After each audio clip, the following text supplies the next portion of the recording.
Have you ever had a secret part of yourself, not a dark secret, but a quiet, fragile, beautiful one? A part of you that is so pure and so true that you keep it locked away, safe from the clumsy, judgmental hands of the outside world. It's a secret world you retreat to, a place where you can be your most vulnerable, most authentic self. For me, that secret world was my music. And if you've ever had someone you trust, someone you love, take the key to your secret world and not just unlock it, but throw the doors wide open and invite the entire internet in to laugh and point fingers. Then you're going to understand the story I'm about to tell. So go ahead and hit that subscribe button, because this is a tough one. My name is Maya. By day, I'm a project manager for a mid-sized software company. It's a good job. It's stable. It's sensible. It's everything my parents ever wanted for me. I'm organized. I'm reliable. And I'm quiet in my family. I was always the easy one. My younger sister, Chloe, was the opposite. Chloe was not quiet. Chloe was a firework, a human exclamation point. She was beautiful and charismatic. And she lived her life with a desperate, all-consuming hunger for attention. Her life's ambition was to be a social media influencer. Her phone was a permanent extension of her own hand. And her reality was a series of carefully staged, perfectly filtered moments, broadcast to her 20,000 and growing followers. We were sisters, and we loved each other, at least. I thought we did. I was her quiet, stable rock, the one she called when her life got too dramatic. And she was my bubbly, exciting connection to a world I was too shy to engage with. I thought we balanced each other. I didn't realize she saw my quietness not as a personality trait, but as a judgment on her loudness. I didn't realize she saw my private, stable life as a boring, beige backdrop that she needed to splash with her own bright, chaotic colors. My secret world lived in the spare bedroom of my small apartment. It was my sanctuary. It was where I kept my acoustic guitar, my keyboard, and my stack of worn notebooks. In those notebooks, I poured out everything I couldn't say out loud, my heartbreaks, my fears, my hopes. I spun them into lyrics, into melodies. My songs were my diary, my therapy, my truth. They were raw, and they were imperfect. And they were for me and me alone. I had never, ever played them for anyone. The song I was working on that night was the most personal one I had ever written. It was about a painful breakup from a few years ago. A man who had completely shattered my confidence. The lyrics were about feeling small and foolish, and learning how to piece your own heart back together. It was a raw nerve of a song, and I was still trying to find the courage to even sing it to myself without crying. The knock on my apartment door was Chloe. Of course, she never called first. She just appeared. A whirlwind of energy and the scent of expensive perfume. "Hey, you," she chirped, breezing past me and dropping her designer handbag on my sofa. I was in the neighborhood and I was craving some sister time. "What you doing?" "Nothing," I said quickly, moving to close the door to my spare bedroom. "Just paying some bills." "Boring," she declared. "Oh, is that your guitar? I can hear it humming. Were you playing? Oh my God, you have to play something for me. Please, Maya. I never get to hear you play."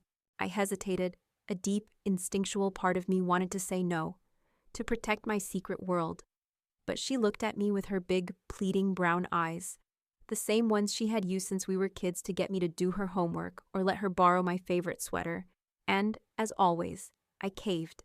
It's not very good," I stammered. "It's a new one. I'm still working on it." "I don't care, I want to hear it," she said, her enthusiasm seeming so genuine, so supportive. She followed me into my little studio and sat on the floor, looking up at me with rapt attention. I took a deep breath, my heart pounding. This felt like a huge, terrifying step. But it was Chloe, my sister, my best friend. Who else could I trust with this fragile piece of my soul? I picked up my guitar. "Okay," I whispered, "but don't laugh." "I would never," she said, her face a mask of sincere encouragement. As I settled onto my stool and found the first chord, I saw her pull out her phone. I thought she was just going to scroll through her feed while I played. As she usually did, I closed my eyes, took another shaky breath, and I began to play. I got lost in the song, in the music, in the painful memory that had inspired it. My voice was not strong. It cracked on the high notes. My fingers fumbled a chord change. Tears started to well up in my eyes as I sang the chorus. The one about learning to love the broken pieces of your own heart. It was a raw, vulnerable, and deeply imperfect performance. It was a secret I was sharing with my sister. When I played the final, fading chord, I opened my eyes, my cheeks wet with tears. I felt emotionally raw, but also light. I had shared it. I had let her in. Chloe was looking at me, her eyes wide. "Oh my God, Maya," she breathed. That was so beautiful, so emotional. You are so talented." A wave of pure, grateful relief washed over me. She had understood. She had seen me. She stayed for another hour, chattering about her latest drama with a frenemy and her plans to rebrand her entire Instagram aesthetic. I just listened, basking in the warm afterglow of our shared moment. When she left, hugging me tightly at the door, I felt closer to her than I had in years. It wasn't until after she was gone that my own phone started to buzz. It was a text from my friend from work, Sarah. "Hey, I just saw Chloe's live stream. Are you okay? That was really personal." My blood ran cold. Live stream? What live stream? My hands shaking, I went to Chloe's Instagram profile, and there it was, at the top of her page, a little circle with her face in it, and the word live underneath, except it wasn't live anymore. It was a saved video of her most recent broadcast. The thumbnail was a shot of me, my face contorted in emotional agony as I sang. My eyes squeezed shut. I clicked on it, and my entire world fell apart. The video started. It was filmed from her position on the floor, looking up at me. The angle was surreptitious, shaky. I could hear my own voice, raw and trembling, singing my secret song. But it wasn't just my voice. There was another layer of sound, a constant stream of notifications. And then I saw them, the comments from her 20,000 followers, popping up on the screen in real time as I sang my heart out. "LOL. What is this? Is this a joke? She can't sing for shit. Cringe. This is so awkward to watch. OMG. Your sister is so weird. Chloe. This is so sad. LOL. Why would you post this?" On and on they went. A river of casual, anonymous cruelty. A public stoning by 1,000 strangers. I watched, horrified, as my most private, most vulnerable moment was consumed and mocked by a faceless mob. My pain was her content. My heartbreak was her entertainment. And then I saw the worst part. I saw Chloe, in the video. She wasn't looking at me with rapt, supportive attention. She was looking down at her phone, a small, tight, triumphant smile on her face as she read the hateful comments pouring in. She was enjoying it. This wasn't an accident. This wasn't a mistake. This was a deliberate act of profound, calculated cruelty. She hadn't just stumbled upon my secret world. She had invited an army in to burn it to the ground. And she had smiled as she lit the match. I sat there in the silence of my apartment, the sound of my own ragged breathing the only sound. The phone was still in my hand, her smiling, treacherous face still glowing on the screen. The feeling that washed over me was something beyond heartbreak, beyond anger. It was a desolation so complete, so absolute. It felt like the end of the world. My sister had taken my soul, and she had offered it up for public consumption, all for a few likes. The silence in my apartment after I watched the video was a living thing. It was a cold, heavy presence, thick with the ghosts of 1,000 mocking, anonymous comments, and the searing image of my sister's triumphant little smile. My hands were shaking so hard I had to put my phone face down on the coffee table. The screen felt hot, radioactive. I felt violated in a way that was so modern, so complete, that I didn't even have the words for it. My private sanctuary, my secret soul, had been turned into a public spectacle for sport. My first instinct was to call her, to scream at her. I picked up the phone and dialed her number. It went straight to voicemail. Of course it did. The performance was over, and now the performer was hiding from the consequences. I called again. Voicemail. A third time. Voicemail. She was screening my calls. The coward. My body was trembling with a mixture of rage and a grief so profound It felt like I was being hollowed out from the inside. I couldn't breathe. I was choking on the betrayal. I did the only thing I could think to do. I called my friend.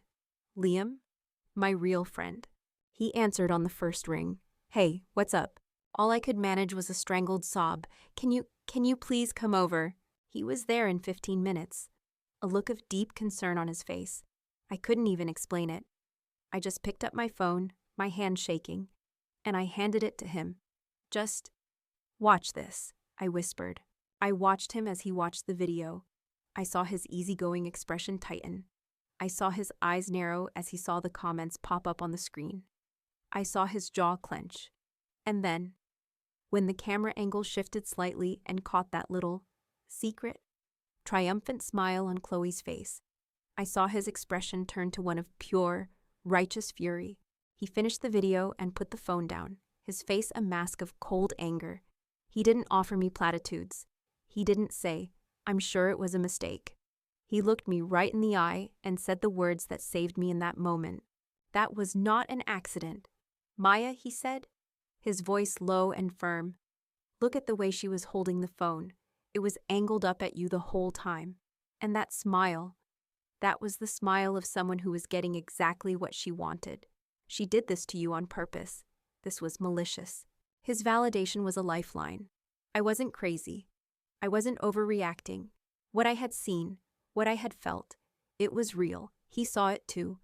I collapsed into his arms, and he just held me while I cried out all the initial shock and pain. Chloe couldn't hide forever. She showed up at my apartment the next afternoon.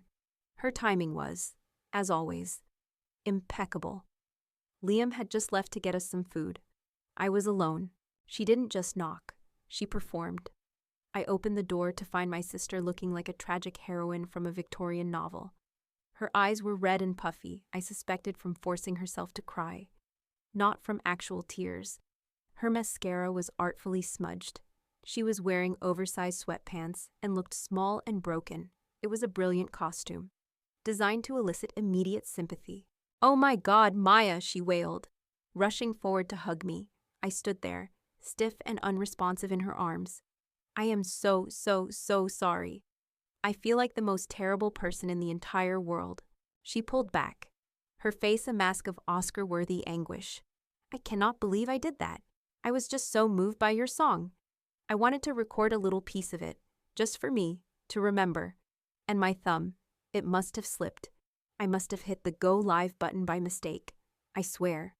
I had no idea it was even happening until I got home and my phone was blowing up. I am so sorry you had to see all those horrible comments from those internet trolls. The lies were so smooth, so practiced. The slipped finger defense, it was pathetic. You were smiling, Chloe, I said, my voice cold and flat. In the video, while you were reading the comments, you were smiling. Her face crumpled, but it was the frustration of a liar being caught, not the pain of remorse. No, she insisted, her voice rising. No, I wasn't. I was smiling because I was so proud of you. I was trying to smile through the pain of what those horrible people were saying. You're twisting it because you're upset.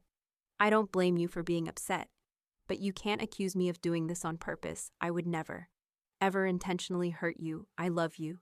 You're my sister. Her performance was interrupted by another knock on the door. It was our parents. My mother's face was a mask of worried concern. My father looked stern and disappointed. Chloe, I realized with a sickening lurch, had called them for backup. She had framed this as her making a terrible mistake, and me being the cruel, unforgiving sister who was torturing her over it. Maya, darling, my mother began, rushing in and immediately going to Chloe's side, wrapping a protective arm around her. Chloe told us what happened. What a terrible, clumsy accident. She feels just awful about it. It wasn't an accident, I said, my voice dangerously quiet. Now, let's not be dramatic, my father said, using his reasonable patriarch voice. It was a silly mistake. It's the internet. None of it is real. These things happen. Chloe has apologized. You need to be the bigger person here and forgive her. I just stared at them. My world had been publicly shattered. My deepest vulnerability turned into a spectacle for thousands of strangers. And they were telling me to not be dramatic. They were more concerned with the discomfort of a family conflict than with the profound pain of their own daughter. "She's your sister, Maya," my mother said, her voice taking on a pleading tone. "Family is the most important thing. You can't let a silly little thing like this come between you. You have to forgive her, for the sake of the family." And that was it. That was the moment of horrible clarity. I looked at the three of them, standing there in my living room, my sister, the talented actress, performing the role of the remorseful victim, my mother, the producer, frantically trying to smooth things over to keep the show running, and my father, the director, demanding that I, the wronged party, forgive the villain to ensure a happy, tidy ending.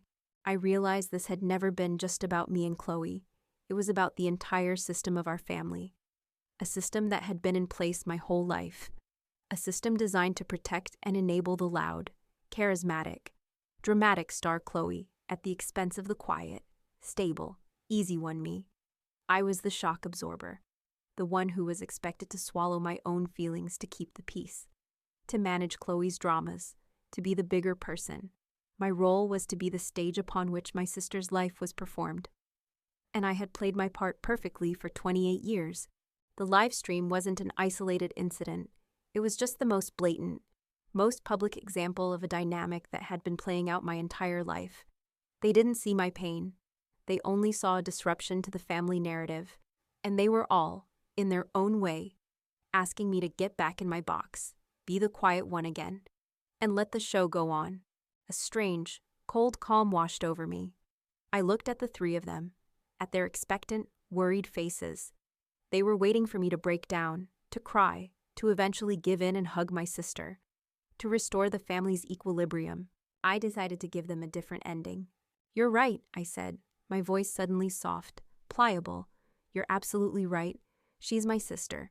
It was a mistake. Of course, I forgive you, Chloe." The relief that washed over their faces was immediate and palpable. Chloe ran to me, hugging me fiercely. "Oh, thank you, Maya. I knew you'd understand." My mother and father beamed. The crisis was averted. The family was saved.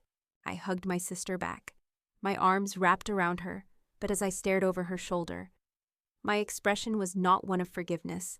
It was one of cold, hard, and utterly clear resolve. They thought the story was over. They thought I had accepted my role as the forgiving victim. They had no idea that I was just a different kind of actress, and I was about to start writing a new script with a very, very different ending. The seed of my own plan, my own quiet, methodical revenge, had just been planted, and I would water it with the patience they had taught me to have my entire life on the surface. My life returned to normal, or rather, to the version of normal my family had always dictated. I accepted Chloe's tearful, hollow apology. I sat through a family dinner where my mother praised me for my grace and maturity in forgiving my sister so quickly. I smiled, I nodded, I played my part. But underneath the calm, placid surface, a tectonic shift had occurred. I was no longer the family's emotional shock absorber. The forgiveness I had offered my sister was a lie, a beautiful, carefully constructed Trojan horse, and inside it, I was sharpening my knives. The first few weeks were a battle against my own shame. The humiliation of the live stream was a constant, looping horror movie in my head. At my project management job, I found myself avoiding eye contact with my coworkers, convinced that they had all seen the video, that they were all laughing at me behind my back. There's the weirdo who cries when she sings. The confidence I had in my professional life, the one area where I had always felt competent, was shattered. And my music, that was the deepest cut of all, my sanctuary, my spare bedroom studio, now felt like a crime scene. I couldn't even look at my guitar without feeling a fresh wave of shame. The joy of creation, the one pure, private thing I had in my life, had been tainted. Chloe hadn't just exposed me, she had stolen my voice by making me terrified to ever use it again. My grief was a thick, suffocating fog, and in the middle of it, my friend Liam was my only lighthouse. He refused to let me drown in my family's toxic narrative.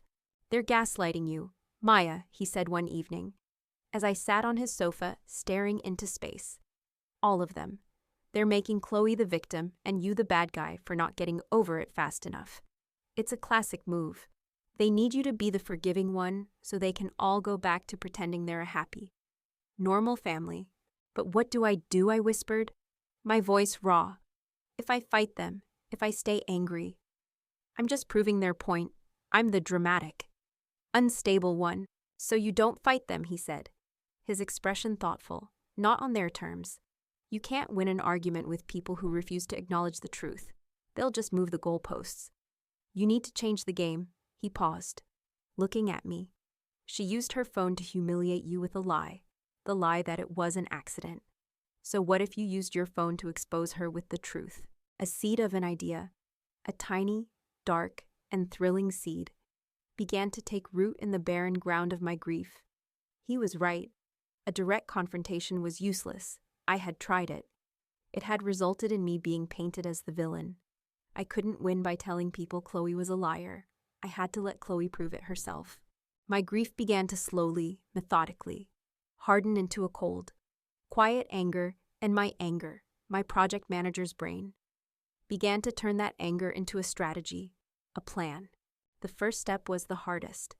I had to fully recommit to my role as the forgiving. Naive? Easy, sister. I had to lull Chloe into a state of absolute security.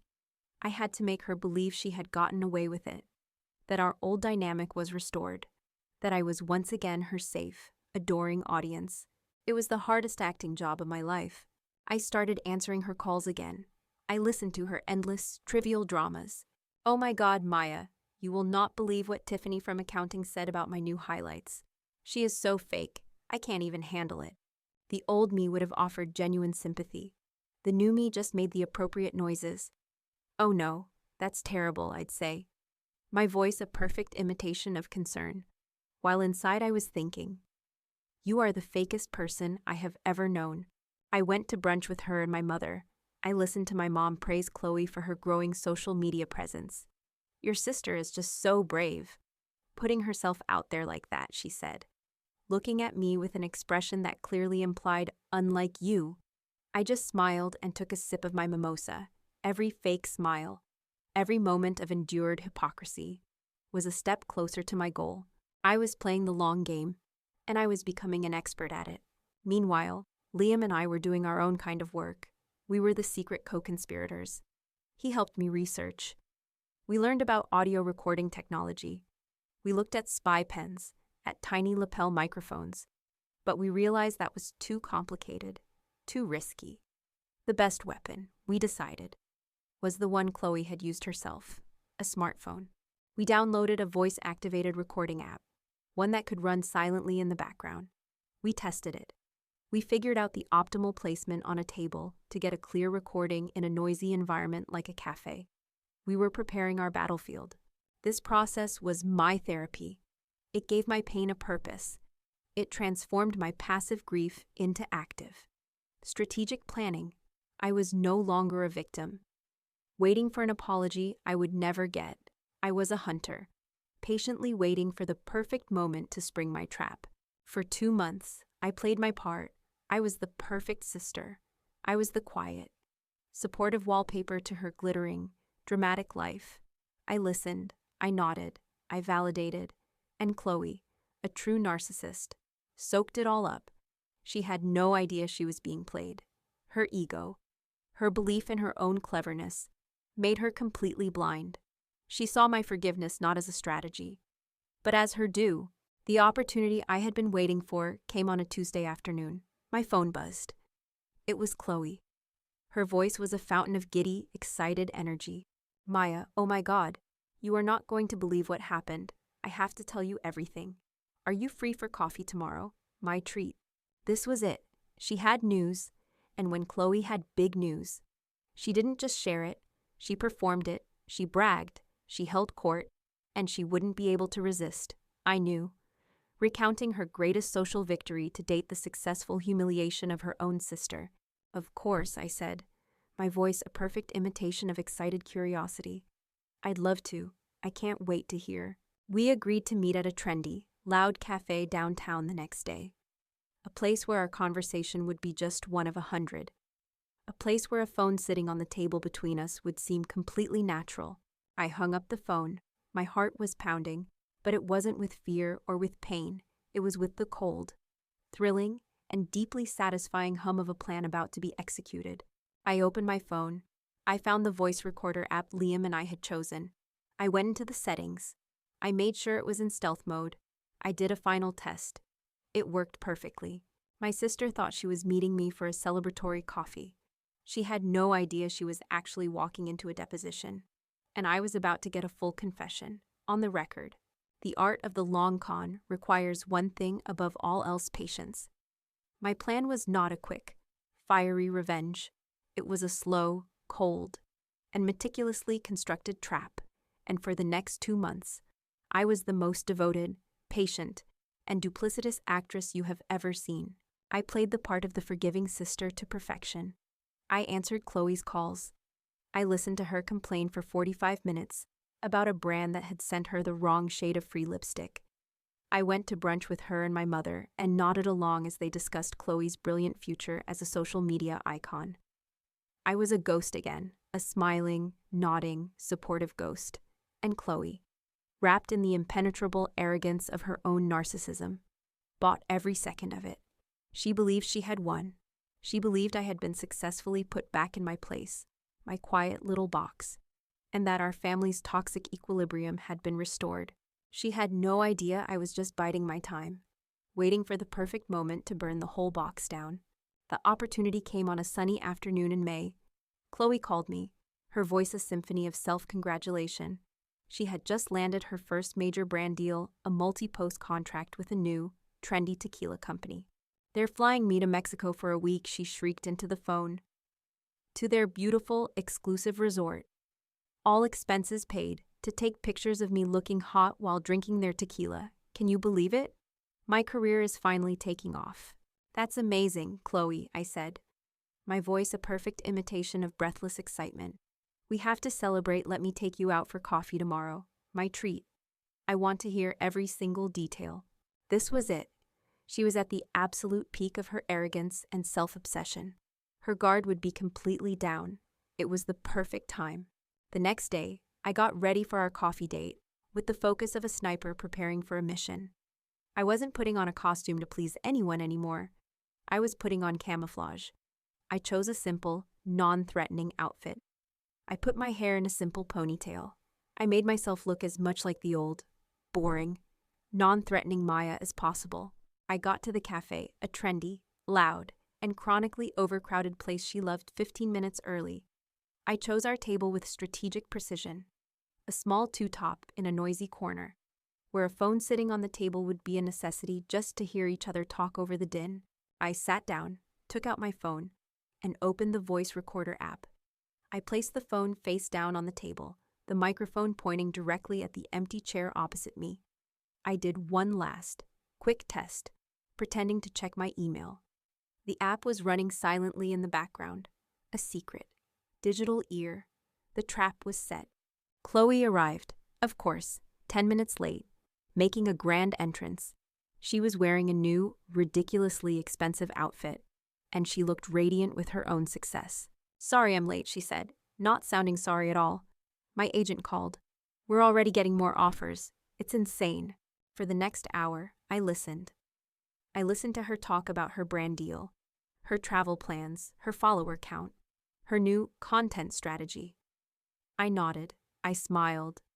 I asked leading, supportive questions. I was the best audience she had ever had. Then, when she was at the absolute zenith of her self-congratulatory monologue, I made my move. I sighed, a small, sad, self-deprecating sound. "Wow, Chloe," I said, looking down at my coffee cup. "Your life is just so big, so exciting." I looked up at her, my face a carefully constructed mask of wistful admiration. Honestly, I feel so silly now for how I reacted to that whole live stream thing a few months ago. I was so emotional, so dramatic. It was the bait, and she took it, hook, line, and sinker. "Oh, honey, no," she said, reaching across the table to pat my hand, her expression one of magnanimous pity. "Don't be silly, it's totally okay. You were just embarrassed. I get it." I'd be embarrassed too if a video of me singing like that went viral. The casual cruelty, even in her fake sympathy, was a work of art. I feel so stupid about it, I continued. Playing my part, my friend Liam was asking me about it the other day, and I couldn't even explain how it happened. You're always so perfect with your phone, with your posts. It's hard to believe you could just accidentally go live, you know? I wasn't accusing her. I was asking the question wrapped in a compliment. You're so smart. How could you have made such a silly mistake? It was an appeal to her ego, and her ego was a massive, irresistible target. She leaned forward, a conspiratorial, triumphant glint in her eye. She looked around the noisy cafe, then looked back at me, her voice dropping to a low, delicious whisper. Okay, she said, can I tell you something and you have to promise you won't get mad again? You have to promise you understand that I did it for a good reason. My heart started to pound, a slow, heavy drumbeat. I promise, I whispered back. Okay, she said, a small, cruel smile playing on her lips. So, it wasn't a total accident. Bingo. What do you mean, I asked, my face a perfect picture of wide-eyed, innocent confusion. Look, she said, settling in for the confession I had been waiting 2 months to hear. I love you. You're my sister, but you're always so perfect, so quiet and good. You have your sensible job, your neat little apartment. You never make a mistake. And honestly, it's intimidating. It's not relatable. People don't connect with perfect. She leaned closer. I just thought, if people saw a more real side of you, a more vulnerable side, it would be good for you. It would make you seem more human. And the song was so emotional, so raw. It was the perfect opportunity. I knew it would get a huge reaction. And honestly, the drama was incredible for my engagement metrics. My follower count went up by 5,000 people that week. It was a win-win, really. She sat back, a smug, self-satisfied look on her face. She had just confessed to intentionally humiliating me for the sake of her own social media career, and she had framed it as a favor. The sheer, unadulterated narcissism of it was a thing to behold. My phone, lying silently on the table between us, captured every single damning word.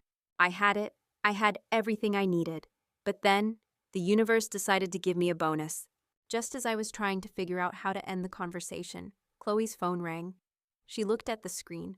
Ooh, it's Ashley, she said. My bestie. I have to take this. I'll be right back.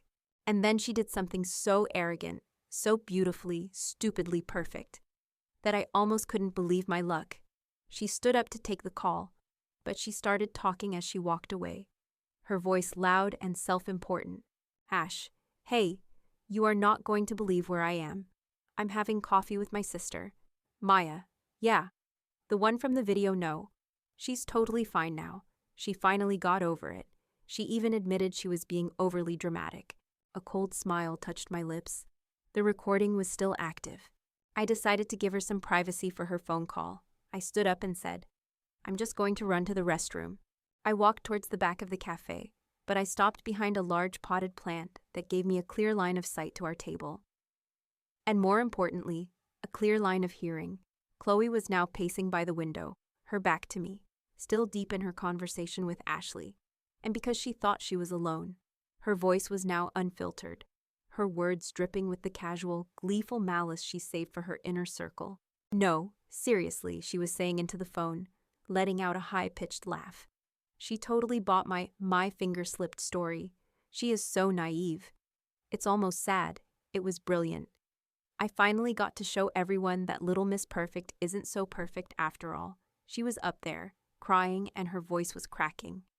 It was honestly the best content I've had all year. People love a good train wreck. I stood there, behind the ficus tree, listening as my own sister gleefully recounted the story of my intentional, malicious humiliation to her friend.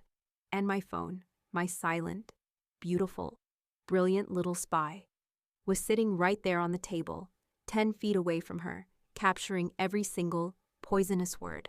It took every ounce of self-control I possessed to walk back to that table, my face a mask of placid calm. She saw me approaching and quickly ended her call. Sorry about that, she said, sliding back into her chair. Just girl talk. No problem at all, I said. giving her a warm, forgiving smile. We finished our coffees. She paid, her treat. She hugged me goodbye outside the cafe. "I'm so glad we're good," she said. "Me too," I lied. I walked away from her, my heart pounding with a cold, triumphant energy. I walked around the corner, out of her line of sight. I pulled my phone out of my purse. I stopped the recording, and I looked at the file. The beautiful 27-minute-long audio file. My sister's confession, my weapon. The trap had been sprung, the evidence was secured, and now, all I had to do was wait for the perfect moment to play it back to the world. And I knew just the occasion. I spent the next 3 months meticulously planning my revenge. It became my secret project, my own quiet act of creation born from the ashes of her destruction. The anger and grief didn't disappear, but I channeled them. I transformed the chaotic energy of my pain into a calm, cold, and razor-sharp focus. I was a project manager, after all, and this was the most important project of my life. The objective to hold a mirror up to my sister and my family. A mirror so clear and so undeniable that they would be forced to see the ugly truth of their own reflections. I continued my performance as the forgiving, slightly naive older sister. I was a master of the art. I listened to Chloe's endless stories about her brand deal negotiations, about her exhausting life as a rising influencer. I offered bland, supportive comments. I was a gray rock, a neutral background against which she could shine her brightest, and her ego. Her insatiable need for an audience made her completely blind. She never suspected a thing. The perfect stage for my final act, I decided, would be Thanksgiving. It was the one day of the year our entire extended family gathered at my parents' house. Aunts, uncles, cousins, grandparents. It was a day built on a foundation of forced cheerfulness and manufactured family harmony. It was the perfect setting to introduce a little bit of truth. A week before the holiday, I called my mother. "Hey, Mom," I said, my voice full of my best imitation of helpful daughter energy. I was thinking, since we're all going to be together, I'd love to put together a little family slideshow, a year in review. Just some nice photos of everyone, set to music. I think it would be a really lovely surprise for Grandma. My mother, of course, thought this was a wonderful idea. "Oh, Maya, that is so thoughtful of you," she gushed. "You've always been my thoughtful one." "Yes, please do. That would be lovely." I spent the next week gathering photos. I asked everyone to send me their favorites from the past year. I got pictures of my cousin's kids at their soccer games, my uncle's big fishing trip, my parents' anniversary cruise, and, of course, I got dozens of perfectly filtered, professionally lit photos from Chloe's trip to the tequila resort in Mexico. I spent hours at my computer, carefully arranging them into a heartwarming montage, setting it all to a soft, sentimental acoustic guitar track. The first 5 minutes of my presentation were a masterpiece of loving, familial propaganda. The last 45 seconds were a masterpiece of a different sort. I took the audio file from the cafe, the one I had labeled Confession WAV, and I opened it in my editing software.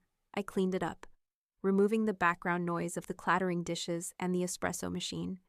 I isolated Chloe's voice until it was crystal clear. I edited it down to the most damning parts: her gleeful confession of the accident, her admission that she did it because I was too perfect, her boast about her engagement metrics, and the final, brutal line. It was honestly the best content I've had all year. People love a good train wreck. I took that clean, crisp audio file and I embedded it at the very end of my heartwarming slideshow. The trap was set. Thanksgiving Day was a performance. I was the perfect daughter. Helping my mom in the kitchen, I was the perfect sister. Listening to Chloe brag about how her tequila content had landed her another potential sponsorship, I was the perfect niece, complimenting my aunt's famously dry turkey. I moved through the day with a serene, detached calm, my heart beating a slow, steady rhythm of anticipation. After dinner, as everyone was slumped on the sofas in the family room, full of turkey and wine, my mom clapped her hands together. "Everyone, everyone, our sweet Maya has put together a little surprise for us." I smiled my meek, humble smile. "It's just a little slideshow of our year," I said. "I thought it would be nice to look back on all the happy memories, I connected my laptop to the massive flat-screen TV above the fireplace. The lights were dimmed. The family settled in, their faces full of warm, sleepy contentment. I pressed play. The first 5 minutes were perfect. The soft, acoustic music swelled. Photos of my nieces and nephews flashed across the screen, eliciting oohs and ahs from the grandparents. There were pictures of family birthdays, of summer vacations. Everyone was laughing, reminiscing. The atmosphere in the room was thick with love and nostalgia. It was disgusting. Then came the photo of Chloe, a stunning, professional-looking shot of her on the beach in Mexico, laughing, a tequila cocktail in her hand. The music faded slightly. A caption appeared at the bottom of the screen, in a beautiful, elegant script. And now, a few words on sisterhood from our very own Chloe. Chloe, sitting on the sofa next to me, preened. She thought I had included a special tribute to her. She nudged me playfully. "Oh my God, you're so sweet," she whispered. The photo of her faded, the screen went black, the room was completely silent. And then, from the high end, surround sound speakers my father was so proud of, my sister's voice filled the room. It was crystal clear, sharp, and utterly, undeniably hers. Okay, so it wasn't a total accident. The change in the room was immediate. The sleepy contentment vanished, replaced by a ripple of confusion. I saw my mother frown, turning to my father with a questioning look. Chloe's smug smile froze on her face.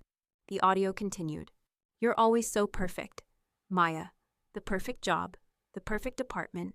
It's intimidating. People don't relate to perfect.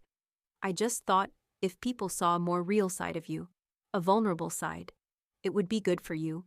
My brother-in-law sat bolt upright. My aunt stopped mid-sip of her wine. They were all looking at the black screen, then at Chloe. Their faces a mixture of confusion and dawning horror. Chloe's face had gone completely white. Her eyes were locked on mine, wide with a look of pure, animal panic. She knew. And then came the recording of her phone call with her friend, Ashley. Her voice, now stripped of any fake concern for me, was gleeful, malicious. No, seriously. She totally bought my finger-slipped story. She is so naive. It's almost sad. It was brilliant. I finally got to show everyone that little Miss Perfect isn't so perfect after all. She was up there, crying, and her voice was cracking. It was honestly the best content I've had all year. People love a good train wreck. The recording ended. The screen remained black. The silence that filled that room was not a peaceful silence. It was a heavy, suffocating, and deeply accusatory silence. Every single person in that room, my mother, my father, my grandparents, my aunts, my uncles, my cousins, was staring at Chloe. Her face was a mask of pure, abject horror. She was exposed. She was naked. There was no excuse. There was no lie big enough to cover this. There was no one to blame. There was only her own voice, her own words, her own cruelty, echoing in the stunned silence of the room. The heartwarming family movie night was over. The trap had been sprung. The truth was out, and the trial of Chloe was about to begin. I sat back in my chair, in the corner of the room, a quiet, invisible ghost no more. I just took a slow sip of my wine, and I watched. The silence that followed the end of the recording was the loudest thing I had ever heard. It was a thick, heavy, suffocating thing, filled with the ghosts of my sister's own words. The cheerful, sentimental music from the slideshow was gone. The happy chatter of the family was gone. All that was left was the ugly, unvarnished truth, hanging in the air of my parents' perfect family room. Every eye in that room was on Chloe. Her face, which had been a mask of smug satisfaction just moments before, had completely crumbled. It was a mess of splotchy, red-faced horror. Her mouth opened and closed, but no sound came out. She looked like a fish gasping for air on the deck of a boat. She was exposed. A creature of the dark suddenly dragged into the harsh, unforgiving light. She, a master of words and manipulation, was for the first time in her life speechless. It was my father who finally broke the silence. His voice was a low, dangerous rumble, a sound I had not heard since the day he had thrown my sister Sophie out of this very house. He was not looking at me. He was looking at Chloe, his golden child, his perfect, glittering daughter, and his eyes were filled with a profound, shattering disappointment. "Chloe," he said, his voice trembling with a barely controlled rage. "Is that true? Did you say those things?" Chloe finally found her voice. But it wasn't a voice of remorse. It was the shriek of a cornered animal. "No, it's fake, it's edited," she screamed, pointing a shaking finger at me. "She did this. She's trying to ruin me, Maya. How could you do this to me after I apologized? After you said you forgave me?" Her attempt to play the victim, to twist the narrative one last time, was pathetic. It was a Hail Mary pass into a field where the goalposts had been torn down. No one was buying it, not anymore. They had all heard the glee in her voice as she called me a train wreck. My mother just sat on the sofa, her hands over her mouth, her eyes wide with horror, looking back and forth between her two daughters as if she was seeing our entire toxic dynamic laid bare for the first time. The machinery of her denial was grinding to a halt, smoking and sparking under the weight of the undeniable truth. The rest of the family, my aunts, my uncles, my grandparents, were just staring at Chloe with a collective look of stunned disgust. The social shield that had protected her for her entire life had just been vaporized. I stood up. I had been sitting quietly in the corner of the room, an observer at my own trial. Now, it was time for the judge to deliver the sentence. All eyes turned to me. My quietness, once a sign of my weakness, was now a symbol of my power. I walked to the center of the room. I looked at my sister, at her tear-streaked, desperate face. "It wasn't an accident, Chloe," I said, my voice quiet, calm, and utterly devoid of the emotion that had been in my song. "It was a choice, a deliberate, cruel, and malicious choice. You chose to take my most vulnerable, private moment, and you chose to turn it into public entertainment for your own benefit. The problem isn't that I recorded you telling the truth. The problem is that it was the truth in the first place." I then turned to my parents. "And you," I said, my voice gaining a new strength, "you let this happen. You have always let this happen. You have spent her entire life teaching her that she is the sun, and I am a planet that is supposed to quietly orbit her. You taught her that her feelings are more important than mine. You taught her that her drama is more interesting than my peace. You taught her that there are no consequences for her actions, because her quiet, easy older sister will always forgive, will always smooth things over, will always absorb the blow to keep the family happy." My mother started to sob, a real broken sound this time. We never meant." "You have to stop enabling her," I continued, my voice firm but not unkind. "And I have to stop enabling you. This entire family system is broken. It's built on a foundation of lies and a shared refusal to acknowledge the truth, because the truth is uncomfortable." I looked around the room, at all their shocked faces.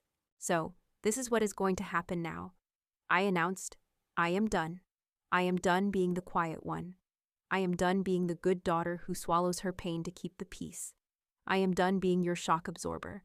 I am taking a long, long break from this family, from all of it."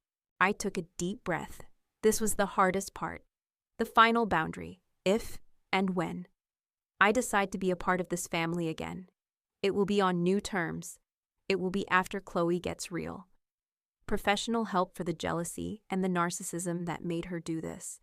"And it will be after both of you," I said, looking directly at my parents, "have acknowledged the role you played in creating this dynamic, and you have offered a genuine apology to me, not for her actions, for yours." I let the words settle in the silent, shattered room. "Until then," I said, my voice softening for a moment with a lifetime of sadness for what we could have been, "I wish you all well, but I cannot be a part of this anymore. It is not healthy, and I am finally choosing to be healthy." I picked up my coat and my purse. I walked to the front door. As I opened it, I looked back one last time. My family was a tableau of devastation. My sister was sobbing in my mother's arms. My father was just staring into the black screen of the television, a broken man. It was a heartbreaking sight, but it was not my heartbreak to fix. Not anymore. I walked out the door, and I did not look back. My friend Liam was waiting for me at the curb, just as we had planned. I got in his car, and as we drove away from the house, from the shouting that was now erupting behind me. I felt not sadness, but a profound sense of peace. It was the clean, quiet peace of a battle finally won. 1 year later, the coffee shop is loud, but the applause is louder.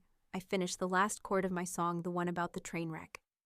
The one I have reclaimed as my own, and I look out at the small, packed crowd. They are smiling, cheering. My voice didn't crack this time. It was strong, it was clear, it was mine. After the live stream incident, I quit my job, I took a leave of absence, and I focused on my music.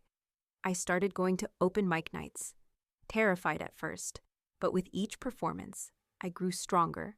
The stage, which had once been the scene of my greatest humiliation, had become my new sanctuary. I found a new family, a found family of fellow musicians and artists who loved my work for its raw, honest emotion. My old family is still fractured. Chloe is, I'm told, in therapy. My father sent me a short, stilted, but genuinely remorseful letter a few months ago. We are a long way from being whole, but for the first time, we are being honest, and that is a start. My sister tried to use my voice to humiliate me, but in the end, she just forced me to learn how to use it for myself.